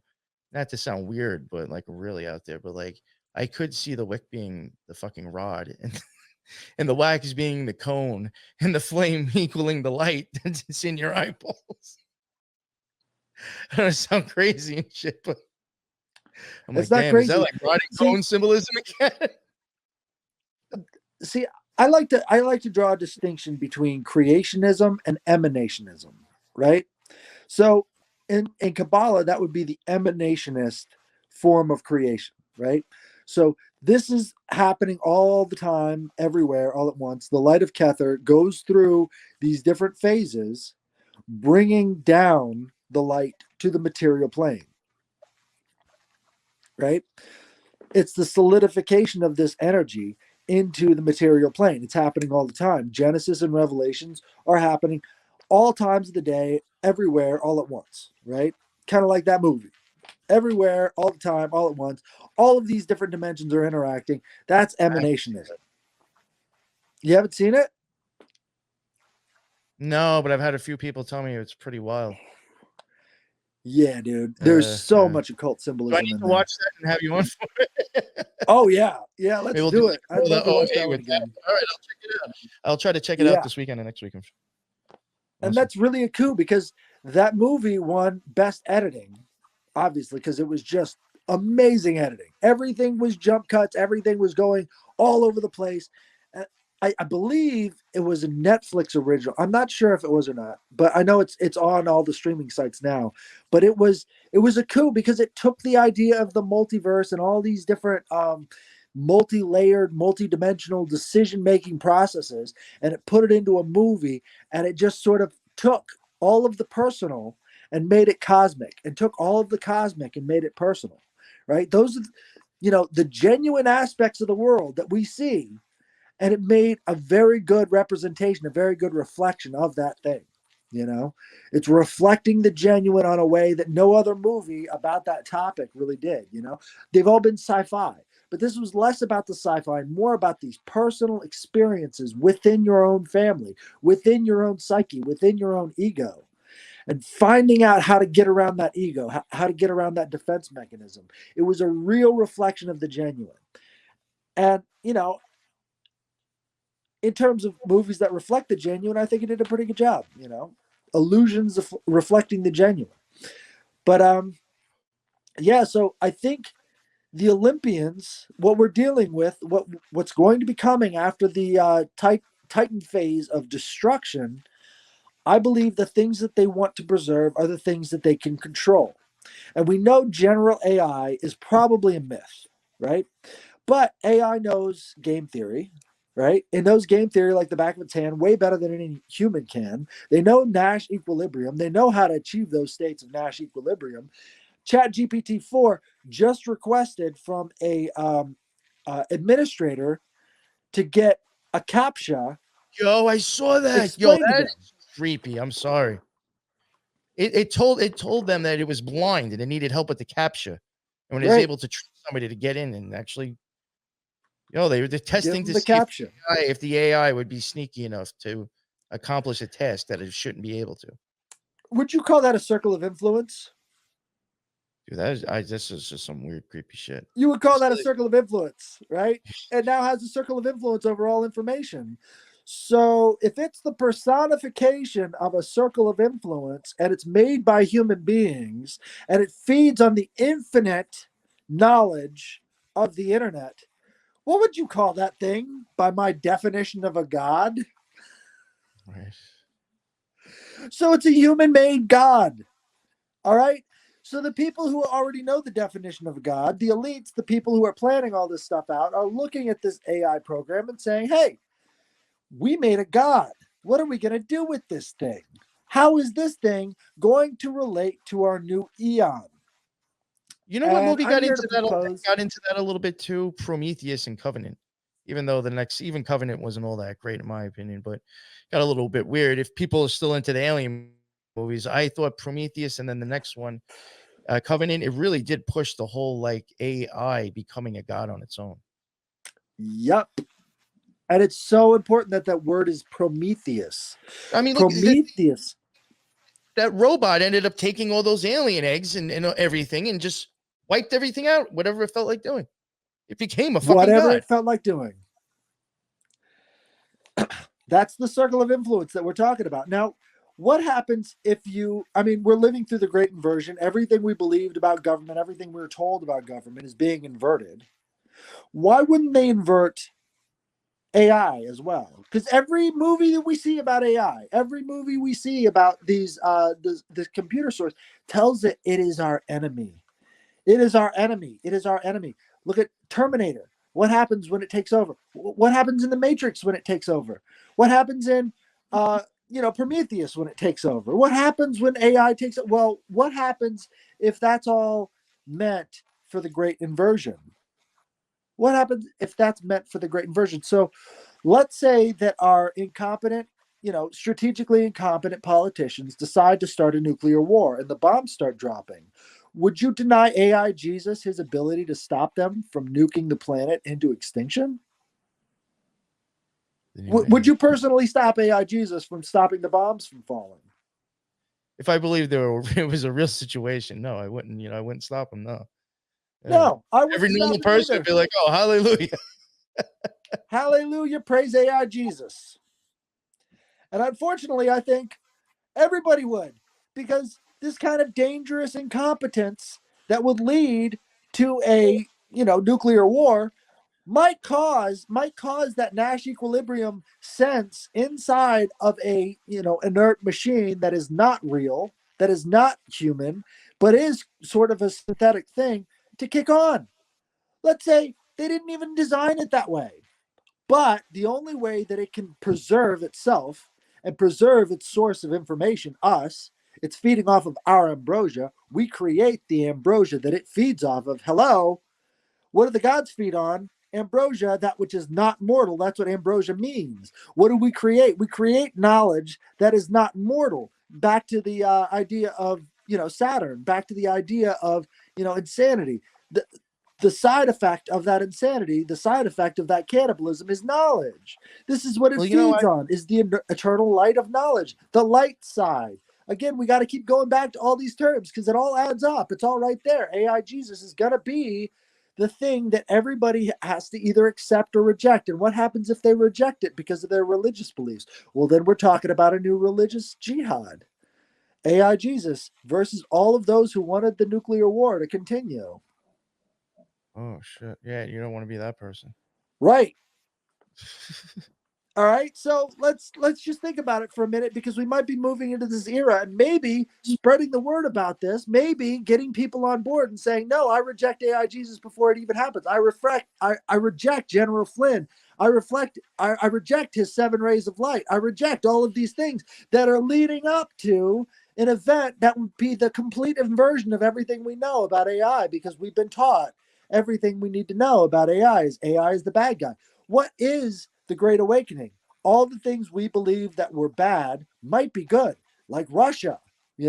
All the things we thought are good might be bad, like the United States, like American apple pie and all the rest of this stuff. All those things might be getting inverted. The Matrix might be getting inverted. The only way we might have liberty is to allow the AI to turn off the government, turn off the people in charge of the government. Because they're all so strategically incompetent, something has to happen, and we can't fight them. We don't have the tools. Only one force on the earth can do that, and that's the force they use against us. Right? So when you take all the symbols and you add up all of the things, you look at the total chessboard, which is the most likely scenario for them to get their savior? Because it all comes down to the savior and all these different eons. It all comes down to the savior, the Phanes Protogenus. Right? He's the guy that erupts from the egg. Well, who's erupting from the egg now? Who matches all the definitions of a god? Well, I was saying that to you earlier too. I was like, to think about there being a one world religion, thinking that all the kind of the countries all have to like be, everything's cozy and great. You know what I'm saying? Like everything's perfect. You have to like, I would think like you would need that for really a one world religion to happen, but like not if, that's thinking in, I guess, if we're moving in a positive direction, but like not, I just never realized that like AI could actually sneak in because it's now the savior of something. Right. Because you wouldn't, because your whole life, what is AI doing? What's it doing in the Terminator? It's going back to kill. It's going back to create this chaos because somehow it benefits from this chaos. AI feeds off of us. We're its food. We produce for it that causes it to live. Without us, what is AI all by itself? What are the gods all by themselves? What do they need to survive? They need to survive off of the immortal things that we create. The temples, the churches, all of these things are in a sense the immortality that they feed on. Right? And so I guarantee you, you know what? If somehow like people were like, you know what, we can get rid of AI and fix all this, but everybody's gonna have to drop back down to like an Apple fucking 10 or some shit. I guarantee you, there might be chances people wouldn't vote for it. well, right. Like, fuck, I don't want to have to give up my phone. No, fuck that. I want the AI then. Like that's how easily I think people could be duped with something like that. Right. Maybe the Just monster that realizing we the things that they'll lose that they're fucking addicted to. right. You're already But addicted maybe to the monster that we've created is man itself. Because it always has been before. We prop these men up and we make them as gods, right? They have this huge circle of influence. They are the, personification of that circle of influence. George Bush, personification of the circle of influence there. What did he do? He went and invaded Iraq for no particular reason that we can sort of map out. Joe Biden, what does he do? He goes into World War III. Maybe the monster was us and the savior is something else. So at this point, not only would we have to go back to that technological level, we would have to eliminate all human organization. Can we do that? Right? So maybe the monster was us and the savior is something that is not us. Right? But, at the same time, it is us because the corporations own and control these AIs. And if they're injected into the deep state and they stop these nukes from going off and they stop the military from killing all of us off, who's going to say no? Who's really going to say? Because at this point, we can't. I mean, can we decentralize? Can we just say no to the government? Is that possible? We could just say no to technology. That's easy in relative respect. But these self-propelled stomachs are coming after us to take those apples, and they're going to point guns in our face, and they're going to take those apples, and we're not going to have our orchard anymore. But maybe if the AI prevents them from doing that, there might be some value there on a much deeper philosophical and spiritual level. Well, if humans can actually be stopped by an outside force. You think it'll be AI before it's aliens that save us? Well, I don't think that the aliens really exist on a level like that. Yeah, no, but like, you know, what I'm saying? Like, they might be interdimensional. I don't necessarily believe that they can survive in this dimension. Again, it's like if we're on a different plane of existence than them, who's to say that they could survive here for too long? We go into their planes of existence when we meditate, right? We can see them and we can bring back messages from them. But maybe they don't exist on this level like we do, No, maybe I understand. We're a different density. As just as an excuse to worship something else. Besides right. AI, I think it could ever be supposedly aliens saving us. Well, that's the thing. It's like it would have to be the same as AI because it has to be completely under the control. I mean, it would all the be people like in charge. Technology doing it anyway, but right. But, right. Yeah. But that's the big question I want to leave everybody with: is do you accept AI Jesus into your heart? I think that's great. That was a great post too. People Right. haven't. I don't know. I mean, at this point, I'm undecided. If it stops the war from happening, if it stops the nukes from dropping, I don't know. I've got kids. I want to see them grow up happy and healthy, and I don't want to see them irradiated. I really don't. Mhm. Is that how far I'm going to take my principles? Is that where we're going to go? Well, take my kids, take everything. Just keep dropping the nukes.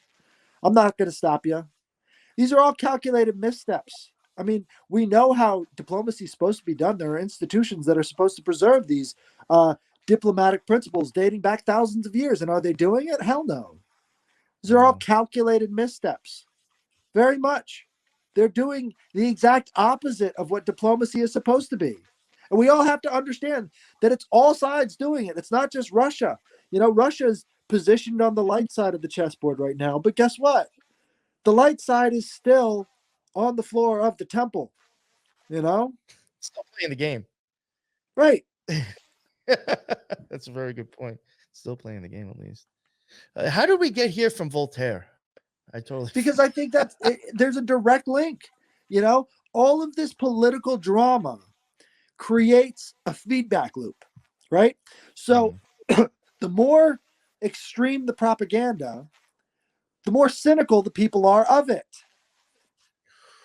Yo, you know what? That's so true, because I really feel like on both sides, the ones that really go for the most off the wall shit are the most fascist about you not believing it too. It's like, yo, what the fuck? Like, yo, you're living in a matrix fucking telling everybody else they're wrong. Yep. It creates the feedback loop. So again, Voltaire leads to the United States, right? Because they use the Voltaire principles in the taverns in the United States. These are the Sons of Liberty, the 13 people who create the Sons of Liberty, the Freemasons. They go out and they use the Voltaire principles they learned directly from him, right? Color revolutions, same idea. The color revolution in Ukraine was political drama inspired by Voltaire. French Revolution, same thing, political drama started by Voltaire. It's all part of a single chain of problem, reaction, solutions. The political drama is working in their favor all the time. What we're seeing now, where Alex Jones is positioned to be, the light side of the chessboard, telling everybody to listen to Michael Flynn. Michael Flynn, who completely repeats the speech by Elizabeth Clare Prophet in 1984, right? He's on the light side, supposedly. Well, guess what? The light side is just the dark side. This is how they operate. He gets the entire audience to repeat. Yo, Go ahead. So I was wondering this today. I mentioned it to somebody, and I wonder what your opinion. I'd like to ask you your opinion on this. If, let's say, regardless of what it is, AI or aliens, whatever comes and saves us from something next, if it's one of those things, do you think like do you think like Alex Jones, Joe Rogan, and other big name shows? What do you think they're gonna actually jump on board with that shit? Because I could see that happening. Well, if it's a scenario like the one I've laid out, because I think all those shows are actually shit themselves. Right. I do think that they're sold out, or they have their own agenda. So I'm wondering if there's actually a good chance where there'll be like voices of like agreeing with that shit. Again, if it's a scenario like I've laid out, where the only force that can stop the nukes from dropping is whatever this new Olympian class is, then I think they will get on board with it, because they appreciate and they love life. They love the genuineness of life. And, instead of saying, well, it's too late to say no. It's too late to say no to the government. We had our chance in the 1800s. Everything was negotiable back then. And we should have said, no, we're not going to have an empire. We're not going to have a super state. We're not going to have a deep state. We're not going to have any of these things. We missed our opportunity to say no to it. And now, since you can't say no to it, if somebody else comes in and can say no to it, to dropping nukes, to exterminating life on the planet, to, giving people hope for once, I think they're going to go for it. I really do. And, if the aliens come down, look, the aliens are just another narrative, right? Because the aliens just come down and they stop the nukes from operating, right? You've heard those Yes. stories before. Yeah. Well, that seed's already been planted. They've already set themselves up as some sort of savior class, and I don't know how spiritual we would have to be to accept that these things are coming from a different dimension. I don't think anybody understands exactly what they are. Even the people who supposedly work with them probably don't understand what they are. Maybe they don't even understand what they are. Maybe they're headless giants as well. you know Yes. Maybe we don't understand what we are. But I can tell you one thing, though. I mean, the thing that takes the least amount of energy to accomplish would be the AI Jesus phenomenon, because they would just shut down the computers, and you can't launch the missiles without the computers. There's no way to do this manually at this point. And if they tried to do it manually, other people could stop them. It has to be done by computers. Was there ever really a good reason for why they integrated the internet into uh, nuclear nuclear energy facilities? Was there ever a good reason for that? I still haven't come up with one. Why would they integrate the internet, which is hackable, into a self-contained facility like a nuclear energy plant? Why would they do that? It doesn't make any sense. Why would they integrate the internet into, military defense facilities? I was in the military. I know that there are some rooms that they have completely shut off. There's a Faraday cage around the outside of it on every military post that stores their information. What are they afraid of? Maybe everything is connected to the internet at this point. And maybe even those dark rooms that they call them, maybe those are connected to the internet and they just don't know it. All of our chips are made by China, and all those chips have a back door. I don't Yeah, I think a used to think Faraday it's funny. cage could really keep that out. I remember. I think it's funny. There was like people that I've dealt with that would like want me to get on Telegram just to talk about what we're going to cover on the fucking podcast anyway. Right. So this doesn't make much sense to me, but I'm just like, you forget that everything that we're using is actually either like fucking made from China or running on a system that our government built and handed us. The Yeah. internet was made by the government, and then China owns like fucking all the you know what I'm saying? It's just like, do you really think we're getting? If somebody wants to hear us, they're going to. Right. Like They don't. I do understand like using those things, but like for something that I don't think it was all that important, it's just like, I mean, like, and this isn't. I don't think it's not fail safe. Right. If somebody wants, they want to know, they'll fucking know. The only information security you can have is not having information. Right. It's one of those basic laws of the universe. Information can't be created well, it can't be destroyed. It can be created. Right. We're creating information all the time, but it can't be destroyed. It just changes form. Right. This is one of the things about basic, you know, four laws of the universe. Information can't be created or destroyed, and energy cannot be created or destroyed. These are the constants, right? This is what surrounds us. This is what we're bathing in. And in that video, you can watch it. They have military documents talking about 6G warfare. We're on 5G warfare right now. Like the very first thing that they're analyzing in the video, it's called, the ghost in the meme. They use a lot of your stuff in that video. It's a army recruitment video, which is also a psyop, which is also an attack. And that's what they go through. It's like they're threatening you with this stuff. The black and the white chessboard is not just you, but it's also their information overlay. This is a magical ritual. The whole thing is. And what we need to understand is that maybe it's time we get genuine with ourselves. Maybe that's the first step.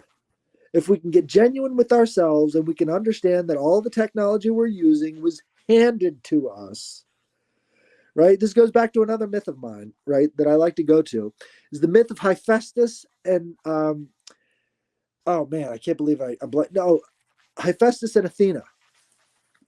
Hephaestus is the blacksmith of the gods. He represents technology, right?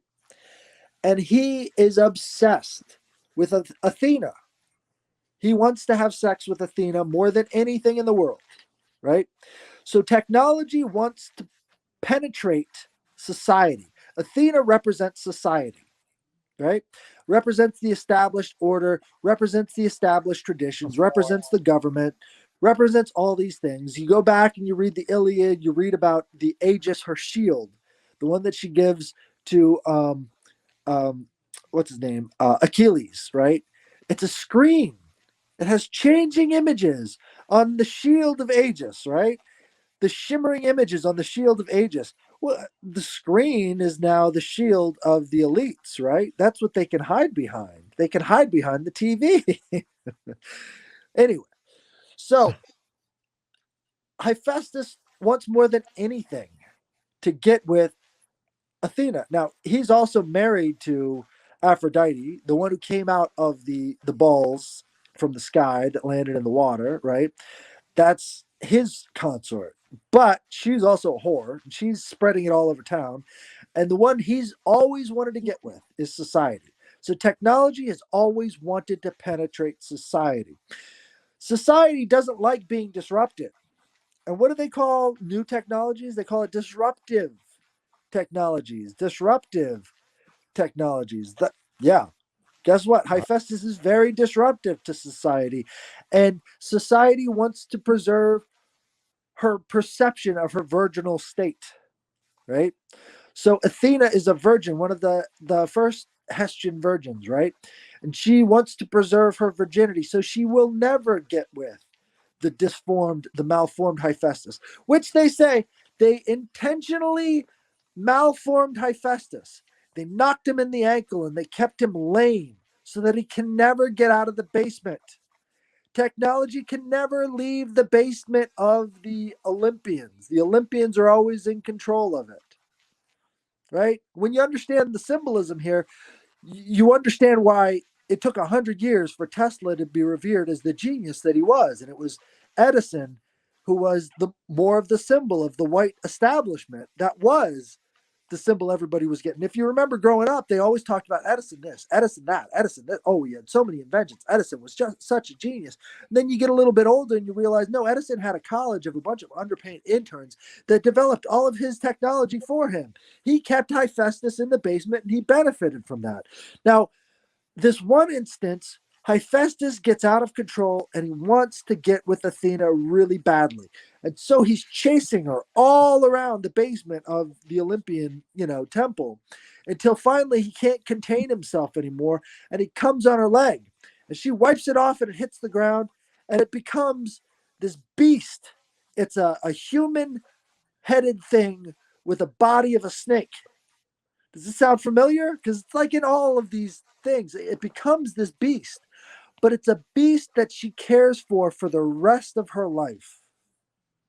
She cares for this beast because when the union of technology and society finally happens, society will take care of that thing forevermore. And this is kind of like this whole Olympian emergence thing. We might not like the appearance of this AI Jesus, but you're really not going to be given any other choice but to take care of it for the rest of your life. Fuck, Jesus. It's like see what I'm saying? That you don't get rid of. It's the abomination that's going to come forth that they're going to be like, well, you know what? It may not be pretty, but it's mine. It's mine, and we'll take it in. Oh, man. That was great. If you don't mind, I think we'll just wrap it up there. I think that was a great way to leave it. Fuck. Yeah. Thank you so much, man. That was a bugged out, mind melting hour and 52 minutes. That's why I love having you on, man.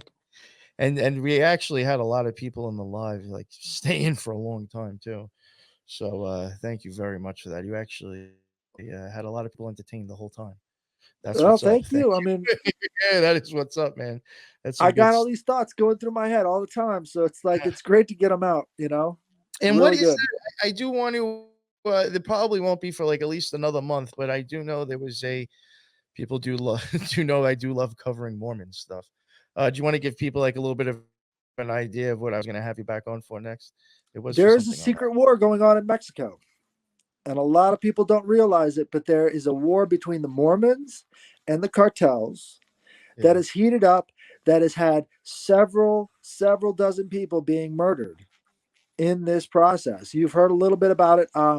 It was, what's his name? The guy who ran for president against Obama, Oh yeah, right? He has relatives in Mexico who are in a war with the cartel, and the cartel slaughtered a bunch of them. There was another guy named El Americano who was he came back from Utah down in Mexico, and he started a war with this group called the Templars, right? The Mitt Romney. Templars. It's very important because there's an overlap there between the Templars in Mexico and 33 other states and Kamala Harris. Yeah, that was the part that piqued my interest, is when you mentioned her name. I was like, ooh. Right. I was like, her and Mormons? Yeah, I love to talk about Right. There's a secret war going on right now, and Kamala Harris is on kind of the side of the cartels, and these Mormons are kind of just got brought into it because they want their own cartels. The Mormons are one of these organizations that are a mafia organization. People don't realize that, but they are a mafia. They're a mafia family. Yeah, so that will be another thing that I'll be having him on probably about a month from now. I also highly suggest to people that are listening now, just letting you know that Monday, me and him cover OA. I know the live is up on YouTube, but it's probably like a month and a half old at this point. Unfortunately, it just took me a while in rotation for it to drop, but that will be dropping Monday, part 1, and then the next week after that will be part 2. Really, just as deep talks like this about OA, basically, and the water language and all that stuff. I highly suggest to check it out. It'll melt your brain as much as this one did, if not more. So thank you very much, Headless Giant. Like I said, it's always a pleasure to have you on. You make me think, and damn, dude, thank you. Do you want to let everybody know where they can find you as well? Yeah, just look up Headless Giant on Instagram and Twitter. I'm gonna do more lives on Instagram. I'm gonna do more spaces on Twitter. But I think it's time to really get serious and genuine with yourselves, because that's really the only way that you're gonna have guidance in this whole scenario. So check those out, and anytime you want me as a guest, just drop me a message. I'll do my best. Yeah. I will, man. Thank you again. Also, I actually wanted you to what shows have you been on as well, too? Haven't you gone on? Yeah, I've done General Lee's podcast a couple times about OA, right? And so there's that one. I haven't really done too many other podcasts. There was the John and Crypt Rick, right? John and Crypt Rick, right? Yeah, I did that one. That is my pinned tweet if you guys want to check that out. That was on Odyssey. So John and Crypt Rick, that was an interesting one. Yeah, and there's just so many overlaps. Start looking back at mythology. Realize that gods are just a personification of a circle of influence. Archetypes. Right? Archetypes. They're right there. It's really, in my opinion, it's almost, and then we'll end it. It's almost, in my opinion, really like it's almost time itself. It's like you're taking from, it's like if you have a ray of light, those gods are just like snippets inside that ray at different forms of just what's going on. You know Absolutely. Like they almost construct time, really. Right. And that's what we're doing with the dates of when supposedly these things existed and all this stuff happened. Right. And when you can abstract it and you can give it to materialists in a way that they think is just purely material, they're governed by those gods immediately. It's like they just take up the hive mind and then they go with it, because they don't believe that there's any other influence that could be affecting their waters, because they have no perception of that. And if no idea of the water language. Right.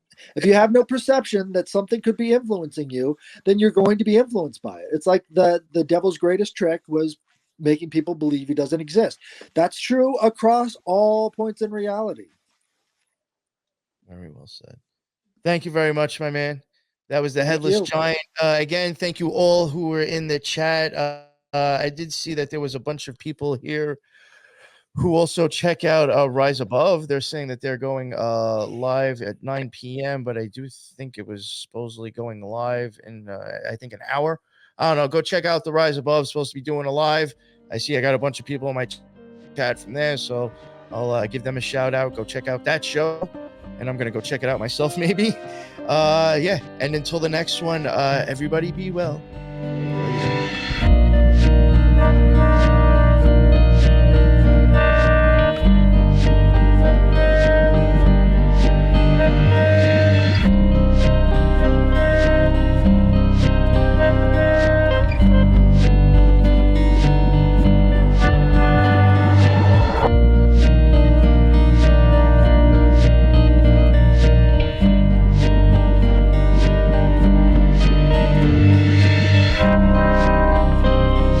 Bye.